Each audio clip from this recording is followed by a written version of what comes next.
Good morning friend, তোমরা সবাই কেমন আছো? আশা করি খুব ভালো আছো। আমিও মোটামুটি ভালোই আছি। তো শম্পা মিষ্টি লাইফস্টাইলে সকলকে স্বাগত জানিয়ে আমি শম্পা চলে এসেছি আবার একটি ব্লগ নিয়ে। তো অনেক দিন হয়ে গেছে ভিডিও দেওয়া হয় না এই চ্যানেলে সেরকমভাবে, কারণ সময় পাই না, সেই জন্য ভিডিও দেওয়া হয় না।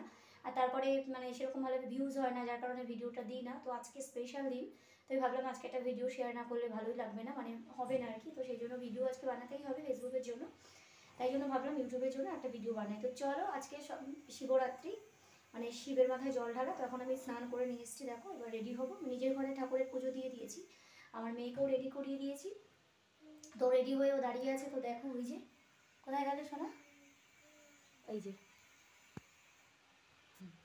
তো ও রেডি হয়ে গেছে আগে থেকে, আমি ওকে রেডি করে দিয়েছি স্নান করে। এবার আমি শাড়ি টাড়ি পরে রেডি হবো। তো চলো দেখতে থাকো, তোমরা কেউ স্কিপ করো না, ভিডিওটি ভালো লাগবে।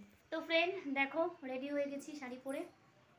তো আমার সোনামা এই যে দেখো রেডি হয়ে গেছে। ও আমার সাথে সাথে আগে আগে রেডি হয়েছে আমার সাথে যাবে বলে। তো যাই হোক চলো, এখন আমরা এগোই আস্তে আস্তে, চলো।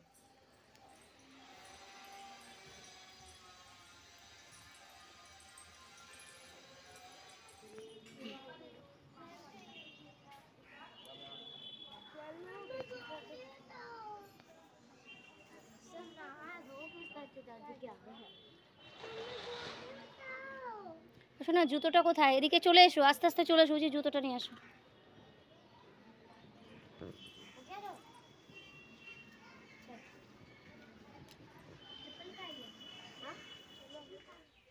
তো ফ্রেন্ড চলে এলাম শিবের মাথায় জল ঢেলে। তো ওদিকে দেখো কোথায় গেল ঘড়িটা, ঘড়িটা দেখতে পাচ্ছি না। ওই যে এখন বাজে 12:30। অনেকটা ভিড় ছিল, অনেকক্ষণ আগে এসেছি, তো ফোনটা ধরার সুযোগ পাইনি, একটু কাজকর্ম করছিলাম, তো সেই জন্য। তো চলে এলাম, জাস্ট শাড়িটা চেঞ্জ করে নিয়েছি। আর ওদিকে দেখো আমার সোনামা ও যে বসে বসে কি করছে আমার বাবা। হ্যাঁ, এসেই নিমকি খাচ্ছে। প্রথমে ব্রেকফাস্ট করেছে, পরোটা খেয়েছে আজকের দিনে রুটিটা করেনি, তো ওই জন্য নিমকি দিলাম। একটু নিমকি খেতে ভালোবাসে, তখন নিমকি খাচ্ছে। তো যাই হোক চলো, প্রচণ্ড পরিমাণে হাঁপিয়ে গেছি। নিচে ছিলাম, সেখান থেকে মেয়ে ডাকলো বলে দৌড়াতে দৌড়াতে এলাম। হাঁপিয়ে গেছি, প্রচণ্ড কষ্ট হচ্ছে। তো যাই হোক চলো, আজকের মতো ভিডিওটা এখানে এন্ড করছি। টাটা।